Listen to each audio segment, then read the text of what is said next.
어, 대학교 이제 군대 가기 전에요. 어떻게 하다가 저희 집에서 어머니 아버지가 이제 도서실을 이렇게 어떻게 인수를 했습니다. 이제 다른 사람이 하던 도서실을 그 도서실이 제가 이제 고등학교 때 다녔던 도서실인데 어떻게 아셨는지 도서실을 인수를 했어요. 이제 그리고 제가 대학생이었으니까 그리고 이제 방학 기간 이제 군대 가기 전에 준비하고 있었는데 이제 어머니가 저에게 좀 부탁을 하셔서 이제 도서실을 운영하게 되었습니다. 근데 운영을 하면서 보니까 뭐 재밌는 이야기 좀 애들을 데리고 오기가 너무 쉬운 거예요. 그냥 이렇게 교회 이제 도서실 차로 애들 학교 앞에까지 가서 다 이렇게 태워가지고 오면 아이들도 이제 좀 먼 거리 있는 아이들도 차비도 좀 아끼고 하니까 그 아이들도 이제 어머니한테는 차비 다 받고 도서실 차 타고 들어오니까 좀 이렇게 이런 돈주 좀 자기들이 좀 챙길 수 있고 또 도서실에 이제 제가 아는 후배들이 하나둘 오기 시작하면서 도서실이 꽉 찼습니다. 한 160석 넘는 도서실이 한 200명 가까이가 메뚜기라고 하거든요. 이제 막 자리 없어 돌아다니는 애들이 있습니다. 또 그런 애들까지 해서 그러니까 어린 나이에 총무를 제가 봤었는데 제가 알기로 그 당시 한 도서실 한 6만 원 정도 한 달에 6만 원이었던 것 같은데요. 매일같이 막 아이들이 막 현금을 들고 오니까 저희 어머니가 참 좋아하셨습니다. 그쯤에 제가 이제 프로로 데뷔를 하게 됐습니다. 이제 복싱을 좀 하다가 별걸 좀 다 해서 하고 싶은 게 많아서 그래서 그때 이제 데뷔를 하려고 이제 왔다 갔다 하면서 운동을 하고 했는데 한 2달 전부터 이제 체중 감량과 이제 훈련을 하는 거죠. 가장 중요한 건 사실은 이제 체중을 감량하는 거예요. 평소에 그때 당시 한 64kg 정도 나갔던 것 같은데 그 시합은 한 54kg 정도로 나가야 됩니다. 그러니까 한 10kg 이상을 빼서 보통 다 그래요. 이제 권투 선수들이 평소 자기 몸무게에서 한 10kg 이상을 빼고 시합에 나가거든요.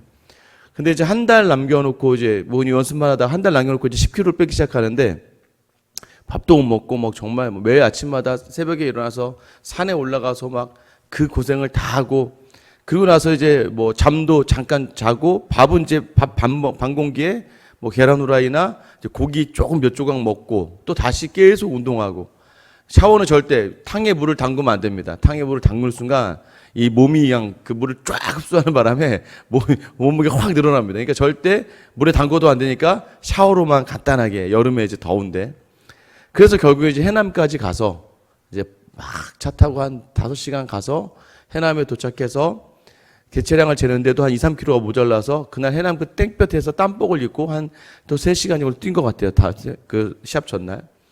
단신히 개체량을 통과하고 다음날 시합을 했습니다. 이기고 지던 간에 무조건 이제 그날 이제 시합은 이제 무승부로 끝났는데 끝나고 나서 이제 그 결과가 뭐냐면 이제 돈을 주지 않습니까? 근데 40만 원을 주는 거예요. 파이트 머니로 40만 원을 받았습니다. 처음으로 이제 이렇게 그 40만 원을 받았는데 이 관장이 한 20만 원을 띄어가더라고요.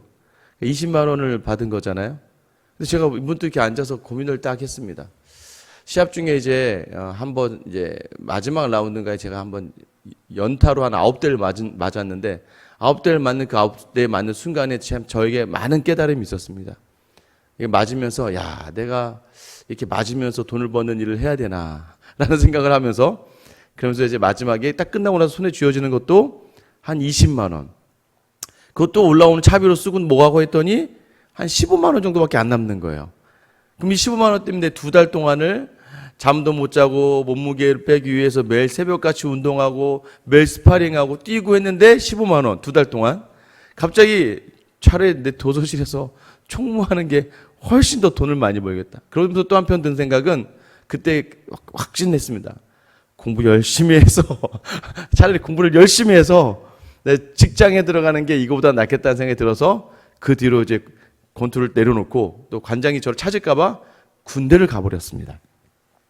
끝에서 그 결과의 끝에서 무엇이 얻어지느냐에 따라서 우리의 자세가 달라지고 거기 임하는 태도가 달라지는 거예요. 근데 우리 믿음의 사람들에게는 있어서 왜 여러분이 이 새벽에 나와서 여러분 예배 드리세요? 여러분 왜 이 코로나 기간이라고 하는 아마 자녀들이나 누가 알고 또 이 새벽에 지금 가정에서 TV를 켜고 핸드폰을 펴고 이렇게 예배를 왜 드리실까요? 왜 그런 고생과 수고를 해야 됩니까? 여러분 우리에게 허락된 것은 정말 값진 열매, 부활이라고 하는 놀라운 선물이 우리에게 주어졌기 때문입니다. 그 부활이 우리에게 있기 때문에 예수 그리스도가 그 부활을 위해 십자가에 달려 죽으시는 십자가의 보혈이 우리에게 있기 때문에 오늘 우리의 수고가 하나도 아깝지 않은 것은 그것이 이미 확정되었고 우리가 가야 될 천국이 이미 우리에게 확신 있게 다가오기 때문이죠. 그렇기 때문에 오늘 우리의 모든 수고가 헛되지 않은 거죠. 우리가 지난번에 말씀드리지 않았습니까? 바울이 부활이 없더라면 이렇게 불쌍한 사람들이 없는 것이다 우리가. 그러나 부활이 있기 때문에 우리는 그 누구보다 행복한 사람이다라고 하는 것이에요. 인생을 살아보셔서 알겠지만 저보다 더 연배가 많으시니까 60, 70 금방이죠. 80도 금방입니다. 여러분 이제 살아갈 생각, 이제 젊은 친구들이야 살아갈 생각은 막 많아 보이지만 그 친구들에게 여러분이 만나면 어떻게 얘기하시겠어요? 야, 인생 금방이다. 내가 어제 너희처럼 10대였고 20대였고 30대였고 내가 어제 결혼한 것 같고 어제 우리 첫 아이가 태어난 것 같은데 벌써 얘가 장성해서 자기 아이를 낳고 그 아이가 또 뭐 손주들 보시는 분들 손주가 또 장가를 간다 하고 또 결혼 시집 간다고 하는 이야기를 들을 때면 금방이다라고 이야기하지 않습니까? 여러분 주님 오실 날이 금방이라고 하는 이유는 바로 이런 거예요. 정말 그 당시 2000년 전에 뭐 즉시 오신다 바로 오신다 이런 얘기가 아니라 야 우리 인생이 금방이기 때문에 우리가 죽어서 예수를 만나던 예수님께서 재림해서 우리에게 오시던 이 순간은 굉장히 찰나인 거예요. 굉장히 짧은 거예요. 그래서 우리에게 주어진 짧은 시간을 우리에게 주어진 이 인생을 무엇을 바라보며 살아가야 되냐면 우리는 부활신앙 우리에게 있어 인생이 바로 끝나자마자 우리에게 허락된 영원한 천국이 있다.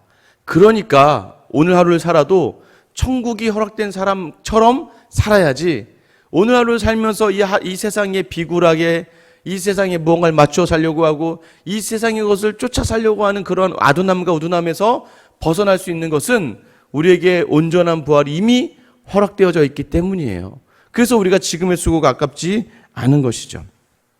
오늘 사도 바울이 50절 시작하면서 이렇게 이야기하지 않습니까? 형제들아 내가 이것을 말하노니 혈과 육은 하나님 나라를 이어받을 수 없고 또한 썩는 것 썩지 아니한 것을 유업으로 받지 못하느니라. 혈과 육, 그러니까 인간의 몸으로는 하나님 나라를 들어갈 수 없는 거예요. 우리가 어떻게 해야 돼요? 썩어져야 될 이 몸이 어떻게 하나님의 나라에서 우리가 바로 이렇게 들어갈 수 있겠습니까? 육체의 연약한 육체, 죄된 육체를 가지고서 하나님 나라에 들어갈 수 없는 것이죠. 그러나 51절 53절 보라 내가 너희에게 비밀을 말하노니 우리가 다 잠잘 것이 아니요 마지막 나팔에 순식간에 호련히 다 변화되리니 나팔 소리가 나매 죽은 자들이 썩지 아니할 것으로 다시 살아나고 우리도 변화되리라. 이 썩을 것이 반드시 썩지 아니할 것으로 있겠고 이 죽을 것이 죽지 아니함으로 입으리로다. 이 말의 의미가 이제 마지막 때의 비밀을 바울이 이야기해 주는 거예요. 어떻게 됩니까? 예수님이 오시는 그날 마지막 나팔, 이 마지막 나팔은 이제 마지막 예수님이 재림의 날이에요. 그 재림의 그날 먼저 부활되는 사람 누구예요? 죽은 자들이 썩지 아니할 것으로 다시 살아나. 이미 썩었잖아요. 썩은 몸으로는 하나님 나라에 들어가는 것이 아니에요. 썩은 몸이었으나 썩지 아니할 것으로 다시 살아나서 하나님 나라에 갈고 호련히 하나님 나라에 향하는 것을 보게 되고 그 다음에 뭐예요? 우리가 이 썩을 몸이었는데 이 몸이 변화된다. 불면의 몸으로 순간에 변화된다는 것을 이야기합니다. 그러니까 여러분이 더러 이제 이렇게 궁금해 하시는 분들이 있어요. 제가 저도 이 부활에 대한 모든 것들을 자세하게 하는 건 아니지만 아니 죽어서 예수님 올 때까지 죽어 있는 거잖아요. 그죠? 시체로 죽어 있는 거잖아요. 그럼 그 상태는 어떤 상태일까라고 이제 궁금해 하시는 분들이 많이 있어요. 근데 우리는 어떻게 해요? 지금 우리가 이제 고인들 이제 장례장 같은 데 가면 이제 죽음이 임박하신 분들이 뭐라고 해요? 권사님, 이제 편하게 눈 감으세요. 눈 감으면 하늘나라예요. 라고 이야기하지 않습니까? 잠자는 자라고 우리는 표현하 잠잔다. 여러분 주무셔 보셨죠? 이제 어제 오늘 이렇게 나와 보시면 어떻습니까? 저에게는 잠이 굉장히 부족하죠. 눈 딱 감는 순간 갑자기 벌써 알람이 울리나? 이런 느낌 아시죠? 어제 그래도 조금 일찍 잠이 들었는데 한 10시 반 정도 이렇게 잠이 쫙 든 것 같은데요. 벌써 4시더라고요. 4시에 눈이 딱 뜬 거죠. 자, 그런데 여러분, 저는 10시 반에 눈을 감고 4시에 눈을 뜨지만 지금 이제 저희 집사님 중에서는 지금 밤에 이렇게 일하시는 분들이 계시는데 저기 직장에서 지금 밤 10시 반부터 4시까지 일하시는 분에게는 그 시간이 얼마나 안 가겠습니까? 저는 그냥 눈을 잠깐 감았다가 잠깐 뜨는 건데 마치 우리를 잠자는 자로 표현하는 이 표현의 부활은 이런 걸 얘기하는 것 같아요. 우리가 죽었으나 눈을 딱 떠는 그 순간에는 예수님의 부활이에요. 예수님이 재림이에요. 그러나 살아있는 자들이 살아있는 동안에는 잠자는 자들의 시간과, 그래서 1000년이 하루 같고 하루가 1000년 같다는 하나님의 그 시간은 인간의 생각과 좀 다른 것이죠. 그래서 먼저 그 잠자는 자들, 죽은 자들이 눈을 떠서 변화되어 하나님 나라에 가게 되고, 그 당시에 이제 우리가 살아있는 우리들은 그 예수님의 재림 때에 변화된 몸으로 하나님 나라에, 영원한 하나님 나라에 들어가게 된다는 것을 바울이 이야기하는 것입니다. 이 재림의 때에 일어나는 것이 바로 하나님이 자신의 성도를 불멸의 몸으로 만드셔서 하나님, 그 죽음이라는 것이 이제 우리에게 더 이상 허락되어지지 않는다는 거예요.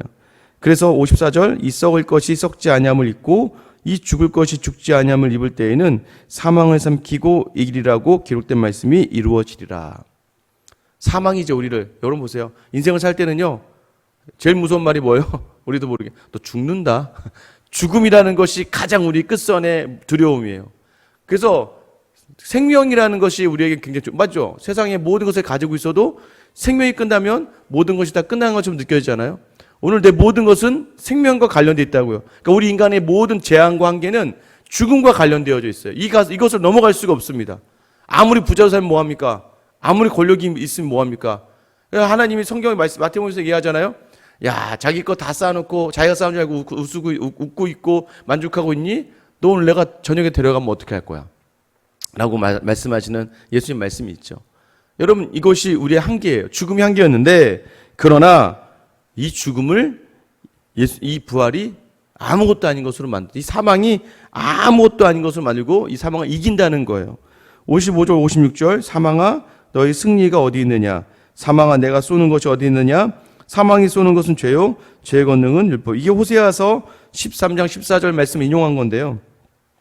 인간을 파멸로 몰아넣는 것들, 죄, 율법, 사망이다. 세 개라고 바울이 얘기해요.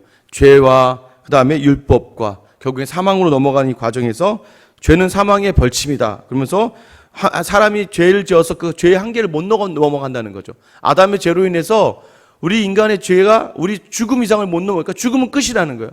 그래서 중요한 건 뭐예요? 우리가 죽으면 끝인데, 끝이고 지옥에 가야 될 존재들이고 영원한 형벌에 처할 존재들인데, 예수 그리스도가 우리를 위해 죽으신 십자가의 사건과 그의 부활이 우리에게 주는 건 뭐예요? 우리에게 부활이 되어 하나님의 나라로 연결되어져 가는. 그래서 이제 죽음이 우리에게 끝이 아니에요. 성도의 죽음은 완전 다른 겁니다. 죽음은 하늘나라로 향하는 그런 귀한 도구가 되는 것이죠. 그래서 이 땅을 살아있는 동안에 어떻게 해야 되는 거예요? 그 이상의 하늘나라를 품고 사는 사람이니까 오늘 하루에 대한 작은 것들을 잃어가는, 세상의 것들을 잃어가는 것에 대해서 낙심하지 말고 넘어지지 마셔야 되는 거예요. 이것이 뭐예요? 이미 예수 그리스도가 이 모든 죄와 사망과 율법을 다 이기셨다. 다 그것을 이기시고 우리에게 영원한 생명을 주신다는 거예요. 그래서 57절 보세요. 우리 주 예수 그리스도로 말미암아 우리에게 승리를 주신 하나님께 감사하노니. 이미 우리에게 그리스도를 통하여 승리를 주셨다는 거예요. 여러분 믿으십니까? 여러분에게 부활이 허락되어져 있어요. 이미 우리에게 죽음을 이기는 승리가 허락되어져 있다는 걸 여러분 믿으셔야 돼요. 그러면서 여러분이 흔들리지 마셔야 돼요. 그러면서 우리에게 권면합니다. 58절이죠. 우리 58절 말씀 15장 고린도전서 15장 58절 말씀 우리 다 같이 한번 읽어보겠습니다. 시작. 그러므로 내 사랑하는 형제들아 견실하며 흔들리지 말고 항상 주의 일에 더욱 힘쓰는 자들이 되라. 이는 너희가 수고가 주 안에서 헛되지 않은 줄 알미라. 견실해라. 흔들리지 말아라. 주의 일에 더욱 힘쓰는 자가 되어라. 왜냐하면 결코 이것이 헛된 삶이 아니기 때문이다라고 이야기하는 거예요. 전도자 솔로몬 이야기하지 않습니까? 전도서에서 헛되고 헛되니 모든 것이 헛되도다. 왕이었어요. 많은 여자도 거느렸고 많은 재물도 거느려봤고 그 당시 가장 강대한 나라의 왕이었기 때문에 누릴 수 있는 인간의 모든 것도 누렸고 하나님 주신 지혜로 말미암아 모든 지혜를 섭렵했던 이 솔로몬이 해 아래의 모든 인생이 헛되다라고 이야기하는 거예요. 해 아래의 모든 인생은 헛되고 헛될 수밖에 없다. 왜 그렇습니까? 하나님이 없고 해 위를 바라보지 않은, 해 위에 거하시는 하나님을 바라보지 않는 모든 인생은 아무리 솔로몬과 같이 모든 걸 경험했다 하더라도 헛될 수밖에 없다는 거예요. 그러나 하늘 위를 바라보는 사람, 영원하신 하나님과 그의 나라의 동참이 허락된 모든 사람에게는 오늘 하루 여러분이 이 세상에 아무리 귀한 것을 포기한다 하더라도 여러분 인생이 귀할 수밖에 없다는 것을 이야기해요. 그래서 하나님을 위하여 섬기는 일들, 하나님의 사람으로 살아내는 모든 일들에 대하여 너희 모든 것의 수고가 헛되지 않은 줄 알며 그 수고를 감당해냄에 있어서 견실해라, 흔들리지 말아라 라고 하는 거예요. 목회를 하다 보면 많이 흔들릴 때가 있죠. 어떨 때 흔들립니까? 예, 더 많은 곳을 보면 그렇죠. 제가 이제 지난주에 우리가 이제 새벽기도 예배를 이렇게 드리면서 지금도 그렇지만 이제 새벽기도도 그래도 자리에 많이 나오시니까 또 이제 저희가 유튜브를 통해서도 몇 분 정도 드리나 하면 한 대여섯 가정, 많으면 한 8가정 정도 이제 새벽에 들어와서 같이 실시간 이 시간 같이 예배하는 거예요. 그러면서 이제 새벽기도 이렇게 드리다가 이제 잠깐 갔는데 지난주에 어떤 이제 교회에서 특별 새벽기도를 했나 봐요. 그래서 딱 이제 설교 마치고 영상 정리하려고 딱 들어가서 저희 유튜브가 켜져 있으니까 딱 봤는데 그 교회는 실시간 참여가 한 10,000명이 되더라고요. 순간 야, 우리는 한 5-6명 오는데 10,000명 정도 가지고 들어가는구나.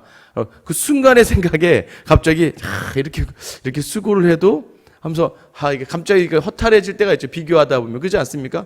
여러분도 여러분이 어떤 장사를 하고 어떤 수고를 하는데 내가 수고하면 이렇게 수고했는데 불구하고 하루에 막 한 10만 원 정도 버는데 옆집 똑같은 가게에서 막 100만 원씩 벌고 막 저 맛을 봐도 똑같고 뭘 해도 똑같고 나도 똑같이 열심히 하는 것 같은데 이쪽이 더 잘 되는 것처럼 느껴질 때마다 여러분 허탈감이 들겠죠.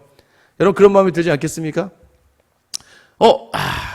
좀 다르구나. 역시 물론 저도 그 목사 굉장히 존경하고 제가 좋아하는 목사님인데 뭐가 다르지? 내가 부족한 게 뭘까라는 생각을 하게 되는 것이죠. 그런데 여러분 그날 또 여전히 하나님은 저를 또 위로하시는 거죠. 오전에 이제 연락 한 통이 또 와요. 와서 목사님 오늘 말씀을 통해서 제 삶에 큰 은혜가 있었고 오늘 어떤 문제가 있었는데 그 말씀 듣고 다시 힘내어서 오늘 살아갑니다라는 연락을 딱 주시니까 10,000명이 부럽지 않더라고요. 하나님께서 또 그 수고와 헌신에 대해 갚아주시더라고요. 비단 그것뿐만이겠습니까? 그래서요, 이번 주가 이제 추석 연휴 기간이잖아요. 여러분, 코로나도 마찬가지예요. 제가, 코로나 기간에 여러분도 아시겠지만, 한 번도 새벽 기도를 쉬어본 적이 없습니다. 영상으로 간혹 드릴 때도 새벽에 나와서 찍고 영상을 드리고 하는 것이죠. 그런데 그때마다 하나님께서 꼭 특별한 은혜를 주시고, 특별한 감동을 주시고 했던 것 같아요. 그래서 이번에도요, 추석 연휴지만, 여러분 핑계 대면 핑계 낼 게 너무 많죠. 추석 연휴라서 새벽 기도 쉴 수도 있고, 또 코로나 기간이니까 좀 내려놓을 수도 있죠. 그리고 주변에서도 좀 쉬라고 이야기도 하고 그렇게까지 할 필요가 있냐고 얘기하시는 분들도 덜어 있습니다. 그런데 이것이 좋은 것은 이것이 우리에게 허락되어져 있는 이 수고를 헛되지 않게 하시겠다던 하나님의 그 약속 안에서 주어지는 최선은 반드시 하나님이 갚아주신다는 거예요. 그래서 이번에도 또 한 번 더 일을 또 쳤죠. 뭐냐면 이제 추석 예배지를 만드는데요. 예전에는 여러분 이제 그냥 추석 예배지를 이렇게 만들어서 나갔잖아요. 그게 어색하지는 않죠. 그러다 문득 이런 생각을 했습니다.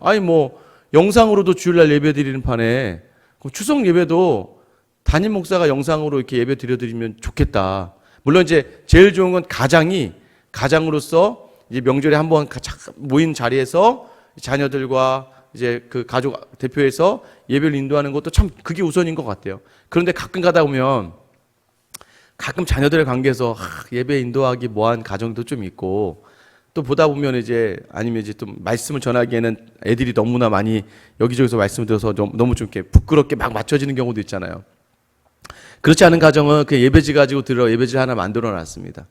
예배지를 만들어 놓고 가서 보니까 혹여나 그렇지. 이번 추석 때 물론 많이 코로나 때문에 많은 가족이 모이지 않지만 그래도 모였을 때 예배 드릴 때 전도를 할 수 있게 했으면 좋겠다 생각이 들어서 예배지를 2개를 만들었습니다. 하나는 이제 우리 정상적으로 드리던 고전적인 찬송가 부르고 이제 예배 말씀도 믿음을 건면하는 믿음이 있는 가정끼리 모여서 예배드리는 예배지 하나.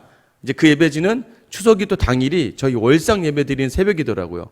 그래서 추석 당일 월상 예배 때 그 영상을 찍어 놓고 월상 예배로 이제 찍은 걸 올려드리면 혹시나 그냥 하실 수 있는 분 그냥 하시고 어려우신 분들은 이 새벽 월상 예배 영상을 틀면 그날 추석 예배 메시지가 나오는 거죠. 또 하나의 영상은 믿지 않는 가족들과 함께 예배드렸으면 좋겠다 생각 들어서 믿지 않는 사람도 알고 있는 찬송가가 있습니다. 당신은 사랑받기 위해 태어 이런 찬양 다 알아요. 그 찬양으로 이렇게 2개 축복송 2개 놓고 한 5분 정도 짧게 해서 제가 이제 메시지를 오늘 준비합니다. 그래서 당일날 올려놓으면 믿지 않는 가족들하고 모일 때는 너무 오래 드리면 안 되니까 우리 집에 왔으니까 우리 같이 예배 드리자 해서 한 10분, 15분짜리로 해서 예배지를 가져가시면 이제 집에서 예배 보면서 또 집에서 유튜브로 추석 예배를 드릴 수 있게 했죠. 왜 이것을 제가 하면서 할까요? 이것 또한 하나님 안에서 주시는 그냥 제가 할 수 있는 최선의 것들. 한계 속에서 계속해서 우리가 있는 것이 아니라 이것도 하나님 좋아하시겠다. 어떤 가정이 덜어는 그런 가정이 있더라고요. 아버지가 말씀 전하는데 자식들이 와서 이렇게 째려보고 있죠. 아버지가 장로면서 그렇게 살면서 나한테 이 말씀을. 그럼 아버지도 전하면서 굉장히 뻘쭘할 때가 있고, 또 때로는 이제 며느리인데 며느리만 교회 다니는데 내가 며느리야, 야, 네가 인도해. 그러면 갑자기 인도하려면 갑자기 당황한 경우가 생기겠죠. 여러 가지 생각하다 보니까 이 시기에는 영상 예배도 이게 익숙하니까 영상으로 추석 예배 드리면 되겠다라고 하면서 그 예배지를 이렇게 만들면서도 여전히 이렇게 해서 하나라도 더 하나님 보시기에, 또 한 명이라도 만약에 이 예배를 통해서 어느 한 가정에서라도 더 예배가 풍요로워지고 또는 믿지 않는 누군가에게 이 시간을 통해 복음이 접해진다면 그것이 하나님 앞에서 귀한 일이 아닐까라는 생각이 들더라고요. 여러분, 다시 한번 여러분 안에는 부활의 소망을 점검해야 돼요. 여러분, 부활에 대한 확신이 계십니까? 여러분, 오늘 밤 죽으셔도 다시 하늘나라에 갈 거를 확신하고 계시나요? 여러분, 믿음을 다시 한번 돌아보셔야 돼요. 그렇다면 오늘 하루 세상의 것으로 이루어지는 것이 뭐 그리 아쉽습니까? 오늘 하루 내 것이 떼어져 가는, 인간적인 것이 없어지는 것이 뭐가 아쉽니까? 썩어질 것들을 위하여 여러분 영원한 것을 포기하지 않는, 그리고 영원한 것을 위하여 이 땅에 썩어질 것을 포기하더라도 기쁨으로 내어놓을 수 있는 귀한 하루, 귀한 한 주. 이 추석 연휴가 껴있는 이 한 주에 여러분의 그러한 온전한 헌신과 결단이 여러분의 가정을 살려내고 여러분이 만나는 모든 사람들을 하나님께로 인도해내는 귀한 역사의 시작이 될 수 있기를 예수님의 이름으로 축원합니다.